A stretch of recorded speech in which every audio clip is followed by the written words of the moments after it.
Hi there, we're back on the 67 Hail Hail channel with me, Hamish Carton. I've got John McGinley here, I've got Jackie McNamara here. Before we get on to our usual chat, and there's going to be a lot of it today on this video, I'll put out a wee shout that I like to do on the channel. If you've not yet subscribed to us, we really would appreciate you taking a few minutes out of your day. Click the subscribe button, click the alarm bell as well, and you can join the growing community at 67 Hail Hail. I think we got about 300 new subscribers yesterday, John, so people are coming in their droves. Good. I'd like to hear it. At least there's some good news this weekend. Yeah, a lot of them Rangers fans, but we'll take it anyway. We'll take the hits.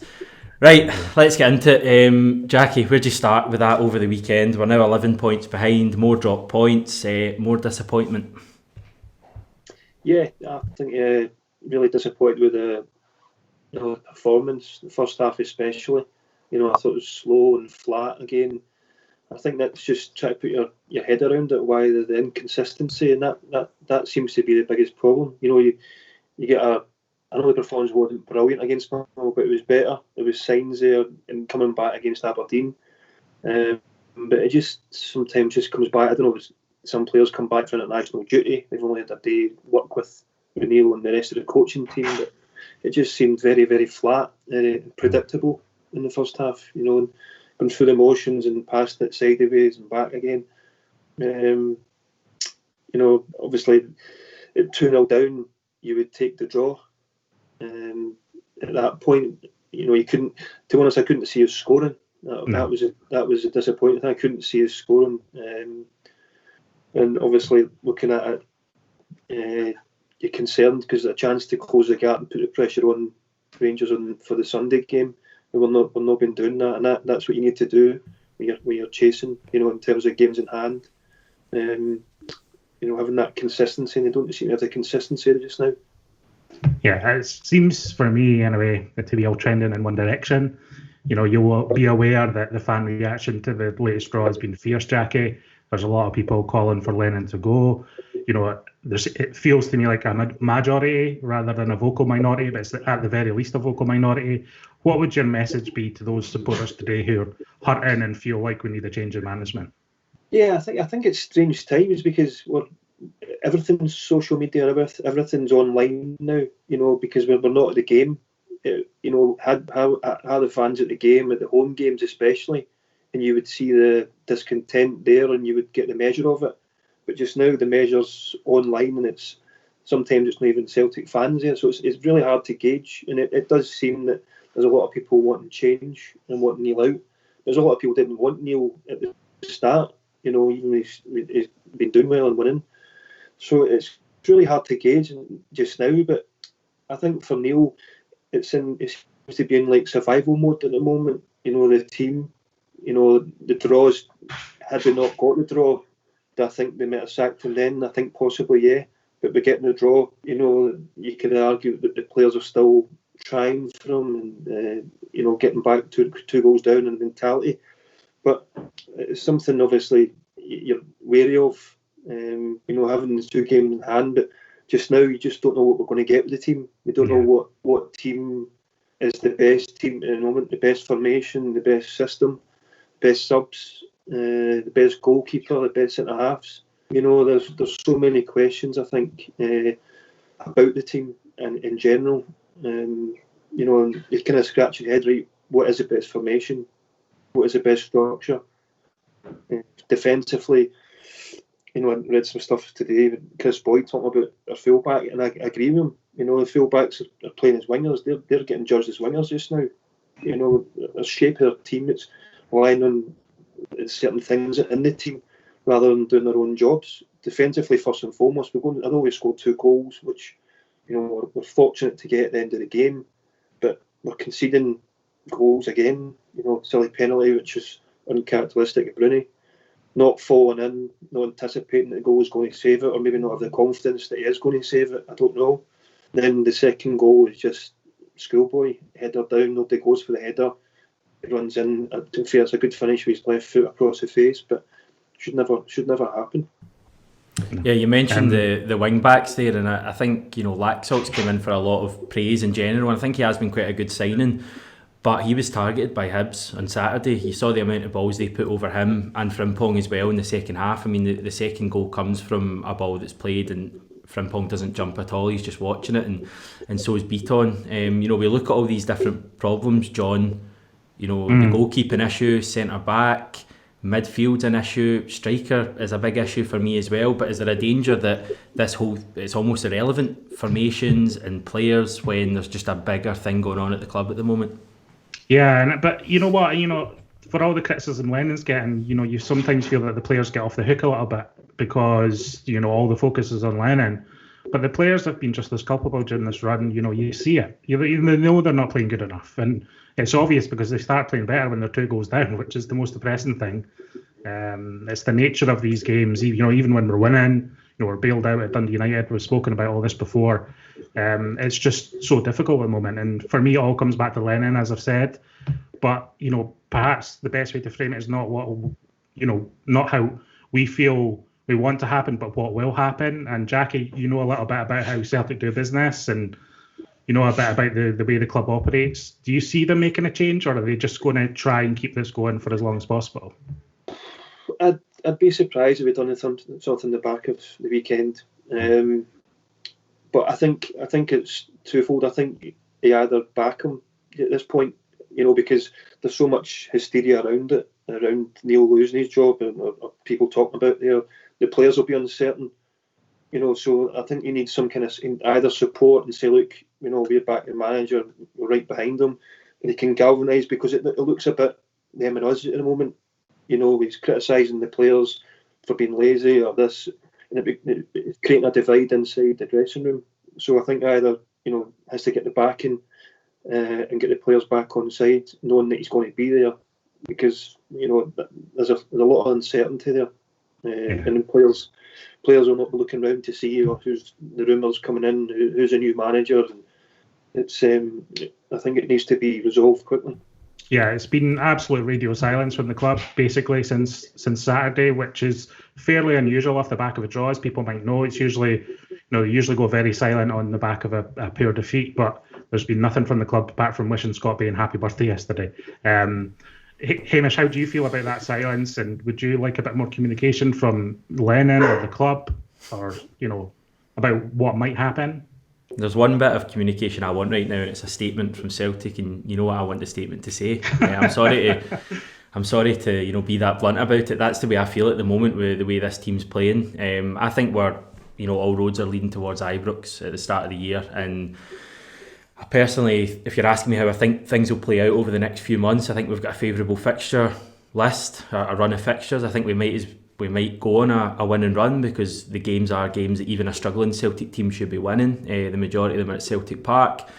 I think chances are we build a bit of momentum, we get up for the derby, we probably kid ourselves into thinking we get a result in that derby, and it hurts me to say it, but I think we lose that derby, and God knows how many points we're behind at that stage. And then I think at that stage, if we lose that derby, the club then say, your time's up, Neil. And for me, that's just too late, because I think the league title's gone at that stage. And it hurts me to say that. I want nothing more than Neil Lennon to turn this round, but every passing game I get further and further away from that notion. Jackie, you're a Celtic fan as well. It's tough at the moment, isn't it, to try and find any sort of optimism? Yeah, I think it's worrying.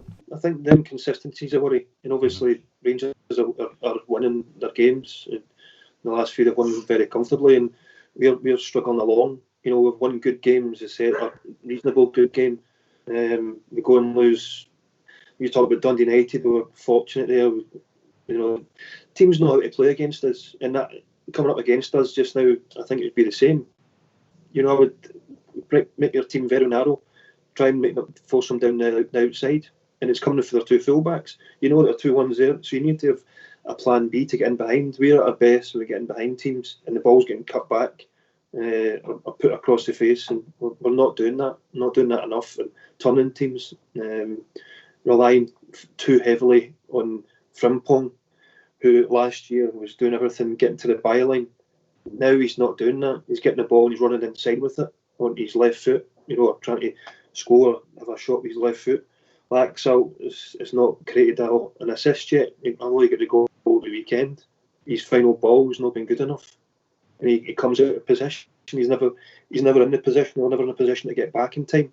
So the formation of the team, they're effectively playing as wing backs again. It's not a back four, and leaving a two centre halves so exposed during the game. So if I was playing against them, you would just have your striker peeling off the two centre halves into the channel as soon as one of them goes forward, because one should always be covering in. Should always have three at the back. So you're just bypassing midfield. In terms of that wing back stuff, Jackie, because for me, as I've spoken in the past about, I'm not a expert in formations and all that. Last season for me, it looked as if both fullbacks would go forward. Was that changed this season in comparison to last season? And if so, like, why? It's the same manager. Why are we playing a different way now? I think teams, when you play against certain teams, they know what you're doing. You need to change things. You need to freshen it up. Neil changed it after the winter break. He went with two up, and the message was clear: get it there, get forward, get crosses into the box. And everybody was, in good form at the time. We had a goalkeeper that stopped things. We had a strong defence, so you can afford to take little risks and gambles. Just now we can't. We don't have that luxury of clean sheets. We don't like keeping clean sheets or concentrating. You get Beaton as a centre midfielder. How is he playing in front? You're paying a fortune for Duffy to come up here on loan. How's Beaton playing in front of him? Yeah. Duffy's an international football player for Ireland. Yeah. Why? I know you can have bad games, you can there, but likewise with Barkas as the international goalkeeper, we paid $4.5 million for. There's so many things that aren't quite right in the team, which need to be worked on. They need to start from the basics, the fundamentals of keeping clean sheets, which they should be able to do in this league. Not a problem. Yeah, I'd bring Al-Hamid back in for me personally on the right flank. I'm a fan of Frimpong, but it's just not working at the moment. I think Al-Hamid's done a good job whenever he's been around and in and around the team. I'd like to see that change.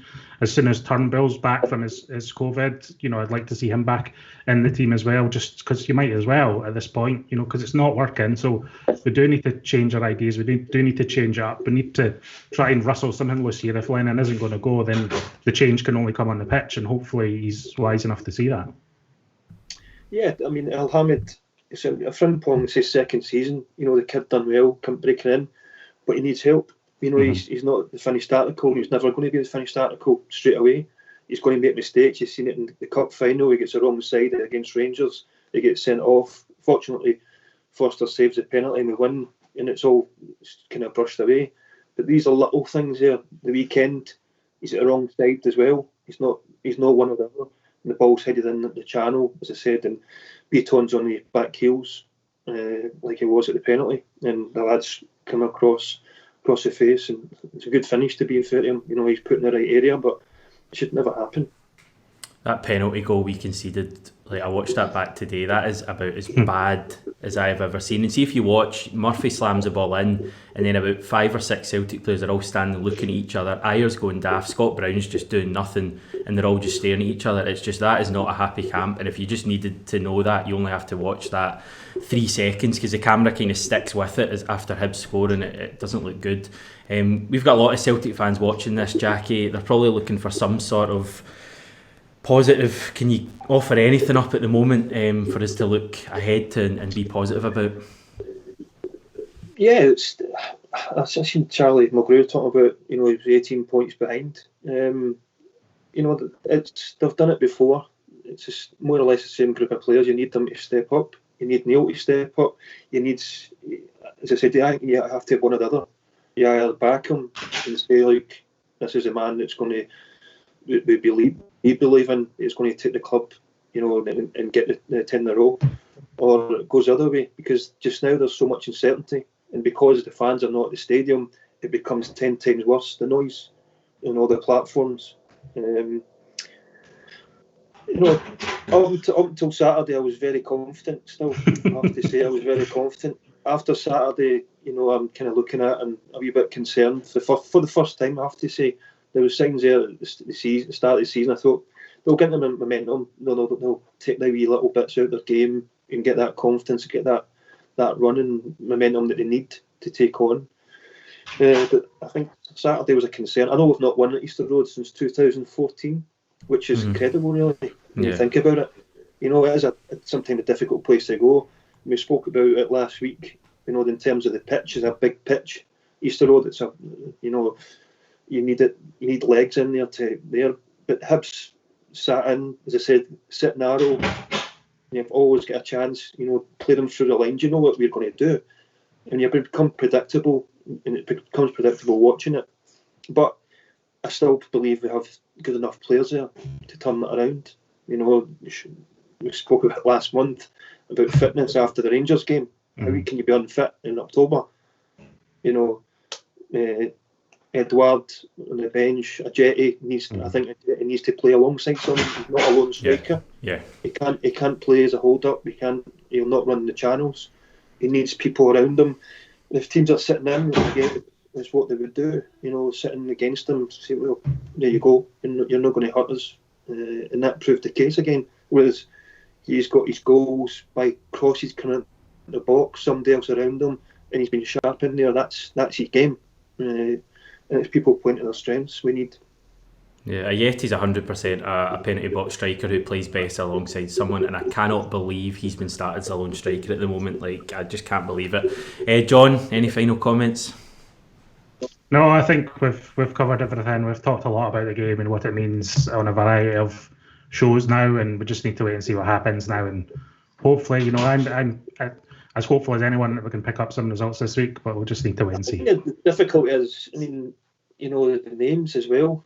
It's like if you're going to change a manager, I'd want somebody that's on the way up. The same as the players.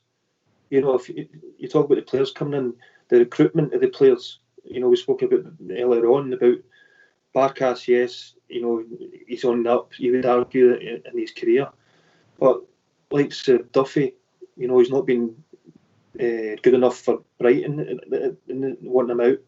Ajeti at West Ham, Elyounoussi at Southampton. There's three players that have not been deemed good enough for the three teams in England. So how are they good enough for Celtic at the moment? That's not knowing what we need. We need players that are on the way up, and it'd be the same if you're going to change a manager. I would want somebody that was on the way up as well. New ideas, freshness. It's going to bring it all together, and you know, because there's no point in changing it unless you've got somebody that's better than what you've got there. Spot on. Mm-hmm. Who knows? We may have a conversation on new managers at some stage, Jackie. But hopefully Celtic can turn it around under Neil Lennon. You know, we said last night, John, that you know us two no one would be happier to say that we got it wrong, and delighted to see Neil Lennon turning it around because we all love Celtic. On that subject, thanks very much, guys. Appreciate your time. Thank you for watching this video. Cheers. And if you've not yet subscribed to the channel, please do so. We'll speak to you soon.